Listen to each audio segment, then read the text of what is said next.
Bonjour à tous, à l'affiche de ce lundi, le DS7 Crossback présidentiel, l'usine Renault de Douai à l'arrêt et retour sur les résultats sportifs du week-end avec notamment de la F1 et de la Formule I.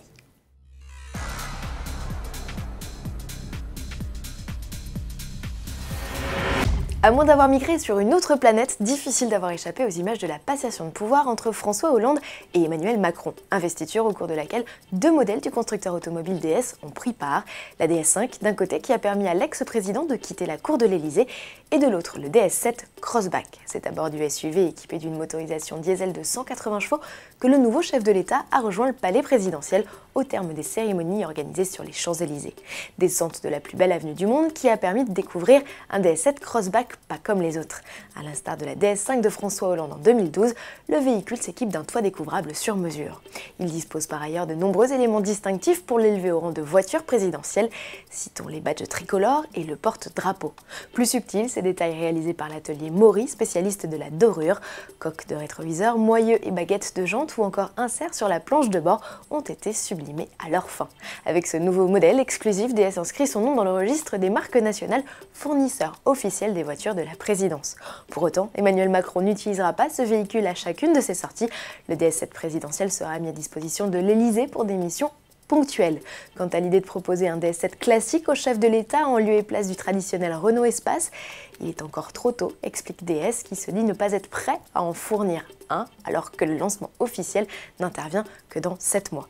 En attendant, venez donc découvrir le SUV présidentiel au DS World, la vitrine du constructeur située dans le 8e arrondissement de Paris.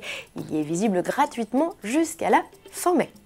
En bref, l'usine Renault de Douai à l'arrêt. Ce lundi, l'un des plus importants sites d'assemblage du constructeur fait un ménage préventif dans son système informatique suite à la cyberattaque mondiale qui fait aujourd'hui plus de 200 000 victimes dans 150 pays.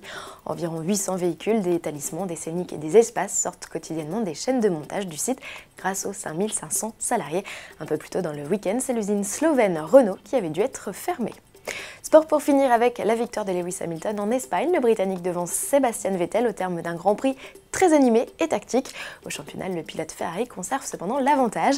La manche a également été marquée par l'abandon de pointure. Valtteri Bottas, Max Verstappen et Kimi Raikkonen. Un arrêt prématuré du pilote finlandais qui a fait pleurer à chaudes larmes l'un de ses jeunes fans français, Thomas. Ému par cette image, Ferrari et Pirelli ont convié le jeune Amiénois et ses parents à visiter le paddock et à rencontrer Kimi qui lui a offert sa casquette, de quoi le consoler et lui faire retrouver son beau sourire. Il y avait aussi du WTCC en Hongrie ce week-end. Mehdi Benani, au volant de sa Citroën, engagé par le team Sébastien Loeb Racing, est devenu le 5e vainqueur différent en 5 courses.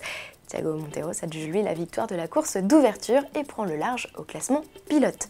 Enfin, Monaco accueillait samedi 13 mai la 5e manche du championnat du monde de Formule I, épreuve remportée au terme d'une bataille intense par Sébastien Buemi de l'écurie Idams Renault. Le pilote suisse et l'écurie française sont toujours en tête avant la prochaine étape, le e-Prix de Paris qui se déroule le 20 mai prochain au Tour des Invalides. À demain.